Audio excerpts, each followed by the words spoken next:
예, 감사합니다. 어, 방금 이 교수님께서 너무 잘 그 추적 공개 그 알고리즘과 기술에 대해서 너무 잘 설명을 주셔가지고 그에 이어받아서 그것에 대한 국내에서 어떻게 규범적인 평가를 하고 있는지에 대해서 주로 발표를 하도록 하겠습니다. 사실 그 가장 근간이 되는 것은 역시 역학도서관 분들이 아주 헌신적으로 직접 많은 그 한계에 육체적, 정신적 한계에 몰려가면서 열심히 노력하셔서 직접 인터뷰를 하시고 추적하시는 게 가장 근간입니다. 그래서 법도 이제 어쨌든 직접적인 강제는 불가하기 때문에 여러 가지 이렇게 형벌을 부과함으로써 허위의 진술을 최대한 막고 또한 신고를 이렇게 유도하고 있는데요. 이제 법이 확진된 사람을 직접 신고를 안 했다고 해서 처벌할 수는 없기 때문에 대신 세대주에게 신고 의무를 부과한다든지 아니면은 여러 공중 밀집 장소 관리에 대해 신고 의무를 부과한다든지 이렇게 하고 있습니다. 그런데 이렇게 사람의 진술과 선이 뭐 성선설에 의지해서 이런 역학 행정을 펼치다 보면 문제가 코로나 같이 극단적으로 감염력이 높은 바이러스의 경우에는 이 아래 연구결과 사이언스 에이지에 실린 연구결과에서 보시듯이 단 이틀, 3일만 지체돼도 굉장히 그 어떤 역학적인 효능이 떨어지게 됩니다. 그래서 그렇게 사람의 진술에 의해서 허위 진술이나 이런 거에 의해서 시간을 허비하기보다는 IT 기술을 이용해서 추적을 해보자 이런 생각에 이르게 되었고 우리나라 같은 경우에는 메르스 때 2015년 메르스 유행 때 혹독한 경험을 기반으로 이미 그때 감염병 예방법을 개정해가지고 법상 근거를 마련해 두었습니다. 그래서 법상 이제 법상으로는 이렇게 폭넓게 되어 있습니다. 예를 들면 뭐 이통사에서 위치 정보를 받고 뭐 여러 가지 출입국 정보, CCTV, 카드 정보, 교통카드 정보, 그다음에 여러 가지 신원 정보, 그다음에 여러 가지 그 처방 시스템 같은 것을 받아서 질본이랑 그 보건복지부에서 이걸 통합해가지고 좀 상당히 폭넓은 기관들, 중앙행정기관 및 우리 지자체, 그다음에 건보, 심평원 이런 여러 기관에 정보를 보낼 수 있게 되어 있습니다. 그런데 실제 이제 가장 맹위를 펼친 것은 이 한국정보화진흥원에서 많이 개발하신 그 역학조사 지원 시스템인데 이것은 우리 유희진 교수님께서 이미 상세히 설명을 해주셔서 뭐 생략을 하도록 하겠습니다. 근데 이제 말씀드릴 수 있는 것은 법상으로는 굉장히 여러 가지를 실시간으로 전송할 수 있게는 되어 있는데 실제로는 카드사나 이통사에서 주로 정보를 받아 실시간에 가깝게 뭐 10분 정도의 그 시간차를 두고 역학조사관들이 바로바로 이것을 추출해서 허위 진술을 잡아내고 바로바로 빠르게 격리 등 대응을 할 수 있게 설계가 되었습니다. 근데 이 역학조사 지원 시스템이 어떻게 보면 우리나라 메르스 때 경험과 굉장히 빠르고 신속한 행정으로 인해서 전 세계 유일무이하게 우리나라가 이거를 갖추다 보니까 전 세계에서 굉장히 이것에 대해서 고도의 관심이 증폭되게 됩니다. 외신에서 굉장히 이것에 대해서 뭐 잘못된 정보도 많이 보도하게 되고 마치 감시국가로 이용하기가 뭐 한거린다는 식으로 좀 우리 입장에서 좀 억울한 측면도 있는 비판을 굉장히 많이 가하고 있는데 과연 그러한지 좀 살펴보도록 하겠습니다. 그 다음에 이제 다음으로 또 중요한 것이 이렇게 추적된 이동 경로를 공개하는 부분입니다. 그래서 감염병 예방법 3사조에 이에 있는데 이 또한 2015년 메르스 유행 시 의원입법 형식으로 제정이 됐는데요. 이게 워낙 이제 2015년에 5월에 이제 첫 확진자가 발생하고 6월에 단 20일 만에 의원입법으로 일사천리로 이것을 진행해서 만들었습니다. 그러다 보니까 좀 상당히 충분한 검토 없이 좀 만들어진 측면이 있고요. 뭐 굉장히 공개 범위는 넓은데요. 이제 법상으로는 지금 현재 보건복지부 장관의 권한은 돼 있고 이번 6월 4일자로 위임 규정을 좀 시행령상 위임 규정을 개정해가지고 질본에 이 공개 권한을 위임했습니다. 다만 지자체의 권한은 명시적인 규정이 현재 없습니다. 그래서 물론 이렇게 굉장히 포괄적인 지자체의 일반적인 정보 공개 규정은 있습니다만은 개인 정보를 이렇게 공개하는 것에 대한 위임은 없기 때문에 좀 법상 문제가 여전히 있는 상황이고요. 또 우리가 이걸 본격적으로 시행한 것은 이런 코로나 때부터다 보니 질본 가이드라인에서 상당히 좀 시행착오가 약간 있었습니다. 그래서 처음에는 상당히 좀 직장명 국적 이렇게 굉장히 아주 구체적인 거주지 등이 좀 공개가 되다가 3월 9일 인권위가 과도한 사생활 공개는 좀 문제가 있다 그래서 권고를 합니다. 그래서 질본에서 이 권고에 따라서 첫 번째 가이드라인을 발표를 하는데요. 이게 지자체에 대한 가이드라인이죠. 그러니까 시간적으로도 좀 범위를 좁혀서 증상 발생 1일 전부터 공개를 하고 세부 주소 직장명을 미공개한다 이렇게 하면서 상당히 많이 개선이 됐습니다. 그럼에도 불구하고 좀 소위 신상털이라고 하는 여러 그 연결 공격이 굉장히로서 사실상 개인을 특정하는 식으로 해서 망신주기식으로 많이 하면서 여러 가지 비판이 제기되다가 마침내 그 이태원 집단 감염자 익명검사 이때 집단 감염자 사태 때 이제 성소수자에 대한 인권 보호 문제가 또 첨예하게 제기가 되면서 서울시 특별시가 5월 11일 날 이제 익명검사를 시작을 했고요. 일본도 이제 전국적으로 익명검사를 확대하고 어느 클럽을 구체적으로 방문했는지를 동선에 삭제한다든지 하는 식으로 좀 개선을 했습니다. 다만 이거는 이태원에 한해서만 이렇게 시행하는 것이고 여전히 그 개인을 사실 확진자 1, 확진자 2 이런 식으로 개인이 어느 정도 특정이 가능하고 영업장면이 공개돼서 영업손실이 초래되기 때문에 그로 인한 여러 사회적 문제들이 발생하고 있습니다. 이러한 것을 국내적으로 어떻게 평가하고 있는지 규범적인 평가 문제에 대해서 논하겠습니다. 크게 보면은 전 세계적으로는 두 개로 나눠지고 있습니다. 일부 우리나라를 이제 비롯한 아주 극소수의 국가들만 시행하고 있는 네트워크 기반 추적 방식이 있고 블루투스 기반으로 한 접근 추적 방식이 있는데 이 기술적 측면에 대해서는 이유진 교수님께서 너무나 잘 설명해 주셨기 때문에 제가 짧은 지식으로 설명하는 건 의미가 없을 것 같아서 넘어가도록 하겠고요.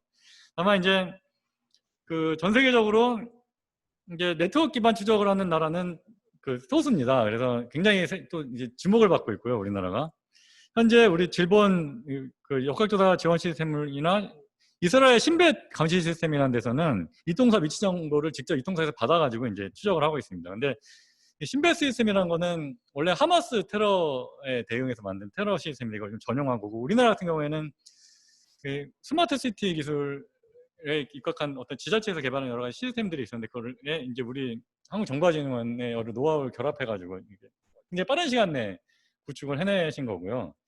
네트워크 기반 방식은 또 특별할 만한 게 이제 GPS 앱으로 추적하는 방식이 있는데 유럽 같은 경우에는 이제 GPS 아까 이진 교수님께서 설명해 주신 대로 블루투스만 사용하고 있고 GPS 추적은 하지 않고 있는데 이제 아주 일부 국가에서는 GPS에 직접 접근해서 이제 추적을 하는 그 앱들을 하고 있습니다. 대표적인 게 이제 중국에서 위챗이랑 알리페이에 전 인민이 쓰는 그 앱에다가 이 GPS 기능으로서 직접 추적을 하는 게 하나가 있고 이스라엘은 그 이통사 셀아이디 추적 시스템으로 좀 부족하다고 생각했는지 하마겐이라는 앱을 또 만들어가지고 또 이제 국민들에게 깔라고 지금 하고 있고요. 아이슬란드에서 아이슬란드는 굉장히 가족적이고 인구도 적은 나라인데 서로 다 알고 어떤 작은 나라에서 우리는 그냥 유럽과 달리 GPS 추적하자 해가지고 어떤 사회적 합의를 얻어서 국민들이 굉장히 대다수가 깔아가지고 이제 라크닝이라는 앱을 쓰고 있고요. 노르웨이 같은 경우에도 이제 이거를 아이슬란드처럼 GPS와 블루투스 같이 사용하는 앱을 사용했는데 뒤에서 설명드리듯이 개인정보관리청에서 이거를 위협하다고 그래가지고 철회했습니다. 그래서 지금 블루투스 추적만 하고 있고요. 미국 유타에서만 지금 좀 GPS 앱을 쓰고 있습니다. 유럽에서는 굉장히 이 네트워크 기반 추적 방식에 대해서 비판적입니다. 뭐 프라이버시 이러면서 막 마치 뭐 서베일런스 넘어가기 직전에 뭐 감시다 뭐 이런 식으로 비난을 하면서 자기들은 굉장히 개인 비식별화에 기반을 둔 블루투스 방식을 사용한다 이런 식으로 하고 있는데 아까 그 이유진 교수님께서 설명해 주신 중앙집중형 분산처리형 방식이 있다고 설명해 주셨는데 제가 partially centralized라고 앞으로 하는 부분은 아까 이유진 교수님께서 중앙집중형이라 말씀 주신 부분이랑 일치하고요. decentralized라고 설명드린 부분이 분산처리형입니다. 그래서 아까 이 교수님께서 말씀 주신 대로 중앙집중형의 대표적인 방식이 펩피트입니다. 그래서 이게 뭐 영국, 프랑스 여러 엔지니어들, 독일 이렇게 세 나라 엔지니어들의 그 합동으로 굉장히 열심히 만들다가 뭔가 좀 문제가 생겨가지고 그 문제가 뭔지는 뒤에서 설명드리겠습니다. 대부분 나라들은 떨어져 나가고 이제 프랑스나 영국이 남아가지고 이제 하고 있습니다. 뭐 이 경위에 대해서 좀 이따 설명을 드리고요. 싱가포르에서 개발한 블루트레이스라는 그 시스템이 있는데 이 시스템에 의해서 싱가포르가 트레이스 투게더라는 앱을 만들어서 중앙집중형 처리를 하고 있고 호주에서 이걸 그대로 도입해가지고 쓰고 있습니다. 코비드 세이프라는 앱이고요. 그다음에 그 분산 처리형 굉장히 많은 유럽 국가들이 이 중앙집중형마저도 인권을 침해한다 이래가지고 이제 굉장히 많이 분산 처리형으로 가게 됩니다. DP3T 아까 그 이 교수님께서 설명해 주신 이게 굉장히 보편적인 방식인데 이 DP3T에 의해서 오스트리아가 굉장히 빨리 개발을 합니다. 근데 너무 빨리 개발을 해서 오스트리아만 이걸 그대로 쓰게 되었고 오스트리아가 개발한 직후에 구글이나 애플이 아까 이 교수님께서 설명 주신 대로 API를 만들어가지고 개발함으로써 대부분의 유럽 국가들이 현재 이 시스템으로 완전히 그냥 돌아서 버렸습니다. 그래서 이게 현재 대세고요. 그 구글이랑 그 애플 API가 그래서 독일이 이제 원래 센트럴라이즈 방식 펫피티로 개발하다가 이로 돌아섰고, 일본도 현재 이 방식대로 동선 추적했다라고 한 상태입니다. 그리고 미국에서는 노스다코타, 사우스다코타에서 이 방식을 채용하고 있고요. 발틱 국가, 뭐 리투아니아 이런 데서도 이 방식을 쓰고 있습니다. 굉장히 어쨌든 현재 유럽에서 대세는 이 구글 그 애플 API라는 걸 좀 말씀드리려고 하고요. QR 코드만 추적하는 방식은 이제 뉴질랜드 방식인데 이거는 굉장히 별로 효과가 없다고 해서 비판을 많이 받고 있습니다. 근데 뉴질랜드는 잘 아시듯이 아예 막 락다운을 해서 굉장히 강력하게 했기 때문에 사실 이런 보조적 수단이 별로 필요 없었을 수도 있습니다. 근데 EU에서는 애초에 그 EU 여러 그 개인정보 관리청이나 이런 데서 위원회에서 아예 그냥 익명화된 방식을 고려해라. 그리고 식별자 감형해라. 이렇게 아예 그냥 처음부터 못을 박아버렸습니다. 그게 어떤 의미냐? 이 앞에서 나온 네트워크 방식의 GPS 앱, 그러니까 아이슬란드나 노르웨이 같은 방식은 안 된다는 겁니다. 그리고 우리나라 같은 센트럴라이즈 방식도 안 된다는 뜻이죠. 이 아래에 있는 방식으로 하라는 의미입니다. 그래서 유럽이 통합 앱을 개발하라고 촉구를 했는데 EU의 그 뜻과는 달리 안타깝게도 역시 미국 테크 국가들의 API에 잠식이 됩니다. 그래서 독일과 오스트리아가 중앙집중원 방식으로 하려고 했는데 굉장히 내부적인 비판에 부딪혀서 이제 분산형으로 돌아서게 되는데 그 경위를 말씀드리면은 독일은 이제 그 해외 외신을 보면은 뭐 여러 가지 옛날 뭐 나치 시대 뭐 여러 가지 이런 경험 때문에 인권에 대한 의식이 높아 돌아갔다고 많이 보도되는데 그건 사실이 아니고요.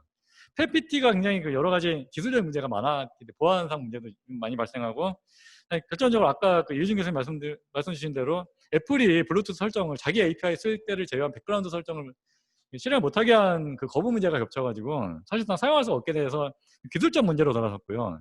오스트리아 같은 경우에는 정보보호기관의 용역 결과 뭐 중앙 집중 방식이 안 된다 해가지고 결국 이 분산형으로 돌아서게 됐습니다.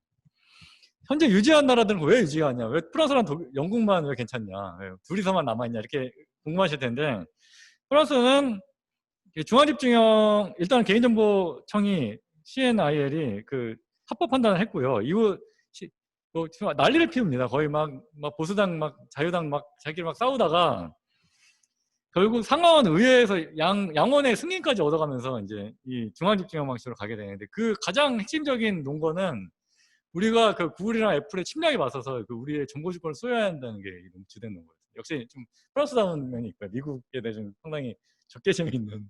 그다음에 영국은 좀 그 영국 중심으로 한 여러 과학자들 공동성명과 우려가 있었는데 불구하고 어느 정도 뭐 그냥 별 문제 없이 현재 파일럿 테스트를 아주 작은 화이트 섬이라는 데서 지금 시행하고 있고 전국에 곧 이제 한다고 합니다. 그래서 제가 약간 이 연구 좀 더 연구해 보겠습니다. 왜 다른 유럽과는 연구에서는 별 문제가 없었나.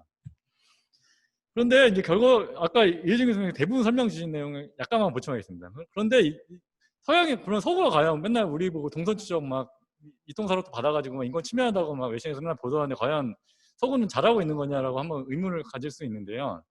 총평을 해보면은 아까 이혜진 교수님 말씀해 주셨더니 최소 60% 사람들이 앱을 설치해야 구동하는 효과가 있다고 합니다. 근데 이 교수님이 아까 보여주신 논문을 보니까 뭐 56% 정도만 이제 달성을 해도 뭐 괜찮다는 시뮬레이션 결과가 있어서 제가 56% 정정하겠습니다. 그래서 다만 이제 어느 정도 디지털 헐드 이뮤니티라는 말이 상징하듯이 사람들이 깔아야만 이게 효과가 있는 건데요. 근데 유럽 각국에는 아직도 스마트폰 안 쓰는 사람이 워낙 너무 많고요. 그래서 실제로 해보면 20, 30%만 설치를 하는 경우가 많았다고 합니다. 그래서 사실 소용이 없다는 문제가 제일 크고요. 그 다음에 역학적 효능이 굉장히 약합니다. 결국 확진자가 뭐 자발적으로 깔고 또 직접 자기 정보를 이제 그 여러 질병 관리하는 청에 보내야만 이게 역학조사에 도움이 되는 점에서 굉장히 효용이 떨어질 수밖에 없고요. 블루투스는 사람이 여러 명 모여 있으면 잘 안 됩니다. 하나하나 다 이렇게 취업이 잘 안 되기 때문에 결국 QR코드 사용이 좀 병행해야 된다고. 아까 이유진 교수님 자세히 설명 주신 iOS, 애플이 계속 지금 거부하고 있어가지고 유럽은 좀 애플 비율이 높은 편이라 더 문제가 되고 있고요. 디센트럴라이즈 모델은 아까 이 교수님 말씀 주신 대로 유양성 비율이 문제가 계속 제기돼서 정보 무결성도 떨어진다고 합니다. 그래서 현재 이 서구 방식의 역학적 효능이 과연 뭐 있는지에 대해서는 어떤 입증도 명확하게 없고요. 시뮬레이션들은 좀 있습니다. 다만 뭐 현실 세계에서 이게 효용이 있었는지 좀 여전히 의문이 있을 뿐더러 맨날 우리 보고 뭐 감시 효과라고 하지만 실제 이들이 개인정보법 논란에서 자유롭지도 않습니다. 이게 사실상 이 비시프라가 되었다 보니 안전한 익명화된 것도 아니기 때문에 각 부러진 시스템을 각 연결을 링킹을 해가지고 이제 시프라는 게 불가능했던 것도 아니라고 할 수 있습니다. 그러면은 이 서구의 방식과 다른 우리랑 좀 비슷한 방식이 뭐냐 찾아보면 이스라엘 방식이 있는데, 아까 말씀드렸듯이 그 하마스에 맞서서 만든 대테러 감시 시스템을 전용해가지고 이제 추적을 했습니다. 근데 이제 좀 굉장히 우리와 달리 법률에 근거 없이 이게 긴급 명령으로 하다 보니까 이 대법원에서 이제 좀 이거 위협하다라고 했다가 이제 추가 입법으로 계속 이어서 하는 이런 우여곡절이 좀 있었는데 계속 하고 잘 하고 있습니다. 근데 이제 이걸로 좀 부족하다고 싶었던지 GPS 추적 앱까지 만들어서 같이 병행해서 하고 있고요. 노르웨이 같은 경우는 아까 말씀드렸듯이 그 EU에서 나온 가이드라인상 GPS 추적은 안 된다 해가지고 아예 그냥 그 무효화, 그 법적으로 위협하다고 판단이 돼가지고 결국 이제 다른 유럽과 같은 방향으로 틀게 되었습니다. 그러면 아시아 EU 국가들은 어떻게 하고 있냐? 중국은 좀 우리는 좀 사실 되도록 중국 국제사회에서는 이제 중국처럼 취급되지 않는 게 굉장히 중요한데 중국은 좀 역시 강하게 하고 있습니다. 뭐 역시 이챗 알리페이에 그냥 깔게 해가지고 다 위치 정보 다 가져오고 뭐 QR 코드 방식으로 뭐 녹색 코드가 뜰 때만 이렇게 어디 출입을 하게 하는 방식으로 좀 하고 있고 CCTV에서 뭐 안면 인식 같은 것도 한다는 혐의가 있습니다. 근데 이제 중국은 기본적으로 어떻게 하는지에 대해서 좀 그냥 투명하지 않기 때문에 우리가 좀 정확하게 파악하기 좀 어려운 점이 있습니다. 일본의 경우에는 수동 추적을 하고 있는데 다만 이제 6월 19일자로 최근에 이제 우리도 유럽처럼 이제 구글 애플 API 기반으로 한번 해보자 뭐 이러고 있습니다. 근데 이제 열심히는 안 하고 있고요. 대만은 이제 외신에 보면 우리처럼 그 중앙 추적을 하는 것처럼 많이 잘못 보도되어 있는데 제가 직접 좀 찾아보니까 대만 자료를 직접 찾아보니까 뭐 여전히 수동 추적을 하는 것 같고요. 뭐 해외 외신에서 언급된 거 주로 이제 그 자가격리된 사람 이제 집에 잘 있는지 추적하는 그런 시스템인 것 같습니다. 싱가포르이 아까 말씀드렸듯이 좀 독자적으로 그 중앙집중형 그 시스템을 만들어가지고 호주에도 수출하고 어떻게 보면 좀 굉장히 시스템적으로 좀 주가를 날리고 있습니다. 근데 싱가포르는 약간 CCTV 같이 하고 있고요. 워낙 작은 나라다 보니까. 그럼 우리나라 같은 경우는 뭐가 쟁점이냐?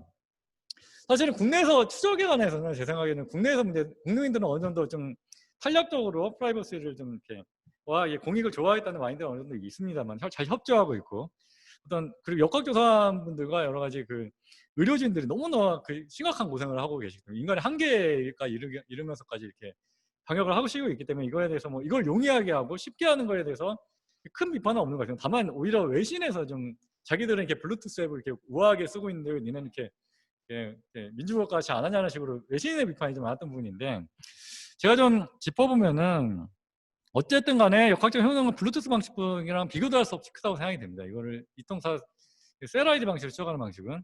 그리고 다만 이제 좀 운영 과정에서 좀 문제가 됐던 부분은 동의만 면제될 뿐이지 사실은 여러 가지 보안 조치가 법상 해야 되는 보안 조치가 면제되는 것은 아닌데 우리 중앙행정기관이나 역학조사관들은 굉장히 보안 의식이 컸던 반면에 이 자료들이 가공이 돼가지고 이제 여러 가지 지자체장에게 보관의 자료나 이런 최종 단계에서 지자체 정무직 공무원들이 되게 광범위하게 유출을 해가지고 여기 지도에서 보시듯이 이 짧은 기간 동안에 뭐 한 20번 가까이 유출이 일어나가지고 다 검찰에서 싸그리 다 기소를 했습니다. 이게 공무상 비밀 누설이랑 개인정보 위반으로 다 했는데 이렇게 좀 보안이 좀 심각한 부분이 있습니다. 그래서 이런 보안 부분에 대해서는 좀 개선이 필요하고요.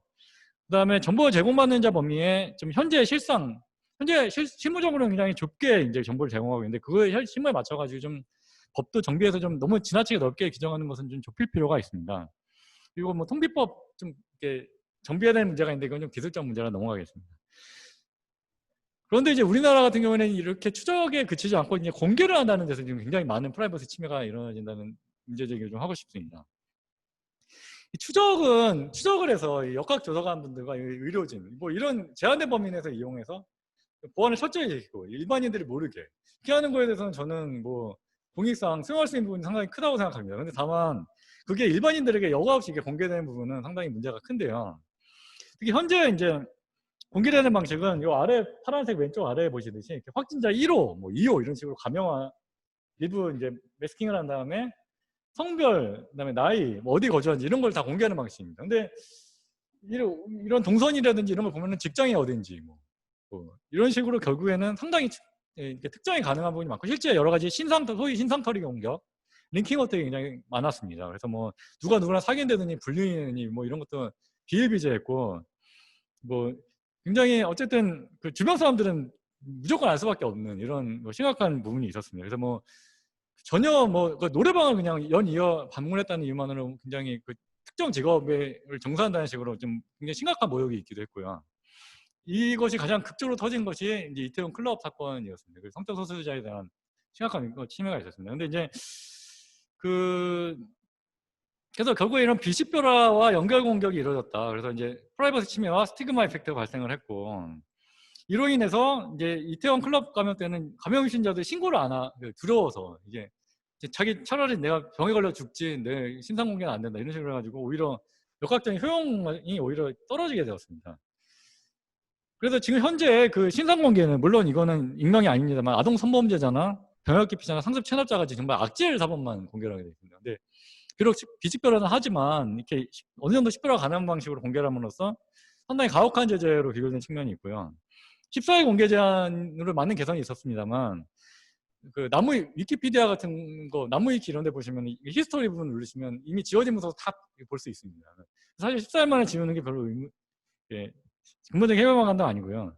그래서 과연 헌법상 적법 절차를 준수하고 있느냐, 최소 침해 원칙을 지키고 있느냐, 보다 덜 침입적인 대안은 없느냐, 이 공익이 보다 그 프라이버시를 지키고 상태에서 이렇게 수호할 수 있느냐를 볼 때, 관점에서 볼 때 이런 것을 이렇게 집합화해가지고 이렇게 합쳐서 여러 명을 하는 방식으로도 이 공개가 의도하는 공익, 즉 알고리즘을 충족하고 정보 비대칭을 해소하고 대중의 경각심을 올리고 허위 정보를 몰아낸다 이런 것들이 충분히 달성이 될 수 있습니다. 왜 왼쪽으로 가야 되는지에 대한 설명이 명확치가 않습니다. 그리고 또 하나 이제 이 오른쪽으로 가더라도 문제가 되는 게 교보문고, 올리브영, 뭐 서린낙지 이런 그 영업장 이름이 공개된다는 거예요. 사실 현재 코로나의 경우에는 여러 가지 그 실증 분석이나 논문을 보면은 병원체가 표면에서 아주 뭐 지나치게 장기간 생존하지는 않는 것으로 보이고 이렇게 반감기가 뭐 보통 뭐 몇 시간 뭐 표면 물체별로 다른데 뭐 플라스틱 뭐 금속 이런 걸로 다르지만 전체 어쨌든 하루 정도 지나면은 대부분 바이러스가 사멸하는 거, 신체 내부에 사멸하는 것으로 연구되고 있고요. 그다음에 환경소독, 환경소독은 뭐 여러 가지 뭐 락스로 하고 있는데 주로 락스 뿌리면 상당히 그 소독 효과가 있다는 것이 여러 논문을 통해 밝혀지고 있습니다. 그래서 이렇게 환경소독을 보통 무조건 이제 추적 결과 방문지가 밝혀지면 환경소독을 하게 되는데요. 이 환경소독을 하고 하루 정도 이제 문을 닫습니다. 영업장 폐쇄를 해가지고.